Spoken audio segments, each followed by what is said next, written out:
Hey, I'm Ravenclaw Girl 29, and I'm going to talk about something pretty personal to my life in this video, and that is narcolepsy. Now, it seems like not very many people are aware of narcolepsy. A lot of people know what it is, but there's pretty much no awareness for it out there. There are no awareness campaigns. We don't have the big commercials saying that, yes, this is a real disease. There aren't very many things out there to tell people how to react to it. And that being said, I find when people find out that I have narcolepsy, they tend to react, how do I put this lightly, like fucking douchebags. Now, this isn't necessarily their fault. The little amount of coverage that narcolepsy gets in the media tends to be really over-exaggerated and very offensive. I'm not the type of person to get offended easily. People can make fun of my hair, my weight, the way I talk, and I really don't care. I'll shrug it off. I can see bad representation of Minnesotans or women in the media, and yeah, okay, I get a little mad, but I don't particularly care. I figure whatever. But when people misportray or make assumptions because of my narcolepsy, I tend to get a lot more offended just because it is something that is a really crippling disease, and a lot of people play it off as a joke or don't take it seriously. At first I thought it was just me that were getting comments like this, but I asked my support groups and they all agreed. So I decided to ask around, what are some of the most offensive things that you've had said to you or asked of you regarding your narcolepsy? And I got quite a few answers in quite a short amount of time. I was actually really surprised. So today I wanted to collaborate all of those and give you the top 15 things that you should never say to a narcoleptic, either because they're rude or you think they're funny but really we've heard them a million times, or just we're sick of hearing, and maybe answer a couple questions so you don't need to ask. I can feel this narcolepsy slide to another nightmare. So, can you even drive? I get this one a lot, and I know that a lot of other people do. This is one of the top answers I got when I asked my poll. However, I did put it pretty low on the list because it's not really offensive. It is a legitimate question. I do understand why people worry about it. Yes, most narcoleptics can drive. Most of us can sense a sleep attack coming on and do know how to be aware enough to safely commute on the roads. It's not very common that a narcoleptic will fall asleep behind the wheel. It does happen, but if you have narcolepsy that severe, typically your doctor will give you a little hearing aid that will sense if your brain is falling asleep and send out a high-pitched beep. I don't have one yet because my narcolepsy is not that bad, but I do know people who have one. So yes, for the most part, we can drive and we can drive safely.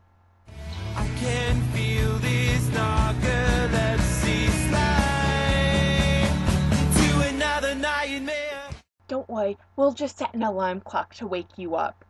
This, I think, is for the most part meant as a joke, but it really isn't funny. One, we sleep through alarms anyways for the most part, and two, yeah, it's really, really degrading for people to be like, oh, don't worry about falling asleep, honey, we'll just set an alarm clock to wake you up. It makes us feel really patronized and like you think we're little kids and that you don't take us seriously. I mean, I understand what you're trying to get at, but don't say it. Just say, if you fall asleep, we'll wake you up. I can feel this narcolepsy slide You won't let me pet your service dog? You're so rude. You shouldn't even bring a dog in here. This, again, is pretty low on the list because not all narcoleptics have service dogs, and service dogs are something that is not exclusively narcoleptic. But, yeah, a lot of us actually do have service dogs. Again, me personally, I don't have one. But this goes for all service dogs, whether it's for narcoleptics, epileptics, stress companions, whatever your service dog is for. They're not our pets, they're our companions. We need them for work. We need them to function. That is why we bring them places. And a lot of times service dogs are not meant to be coddled and played with like normal pets. They're doing their job, and petting them while they're doing their job can be really distracting for them. So, again, not exclusively narcoleptic, but if you see someone with a service dog anywhere, if they let you pet their dog, that's great. But don't ask. Just don't ask them to, because, again, it can get really annoying, and the dog's not there to play with you. The dog's there to help us. I can feel this narcolepsy slide to another nightmare. You still have that? Does your medication not work? I thought it'd be gone by now. Narcolepsy is a lifelong disease.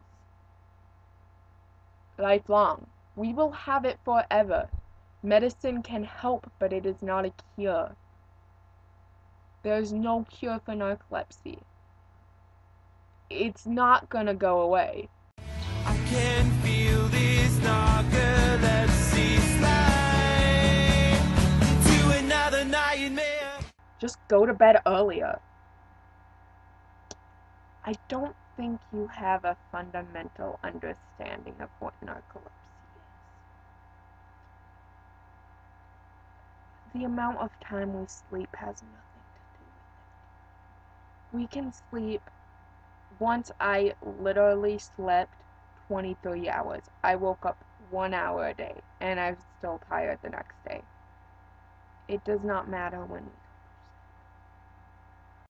I can feel this narcolepsy slide to another nightmare. What do you mean you had trouble sleeping all night? You're narcoleptic. You should have, fallen asleep right away. The same reason that narcoleptics fall asleep during the day or are sleepy during the day directly correlates to night. When we want to sleep at night, we often can't. It's almost just as hard for us to fall asleep at night as it is to stay awake during the day. Our sleep schedules are totally messed up. The way our brain, the chemistry in our brain is, our brain doesn't necessarily know when we're supposed to be asleep and when we're supposed to be awake. So not only does that mean we have trouble sleeping when it matters, but that means we often go into lucid dreaming, which sounds cool. I've heard people try to duplicate lucid dreaming. It's not something you want. Lucid dreaming, for those of you who don't know, is when your mind is asleep and your body is awake for the most part. It's when that line between reality and dreams are blurred. Technically, yes, you're awake. It's that kind of in between. And a lot of times there are hallucinations with that, and they are incredibly terrifying. Night terrors, nightmares. We get that so much more than ordinary people. And it makes it almost you're afraid to go to sleep. In fact, for any of you who follow me extensively and have seen some of my past videos, you will know I once went through a period where I went 5 days without sleeping, and by the end of the 6th day I had to go to the emergency room and get a shot of sedatives in order to sleep. It's not like a switch. It's so much harder to fall asleep than you would think.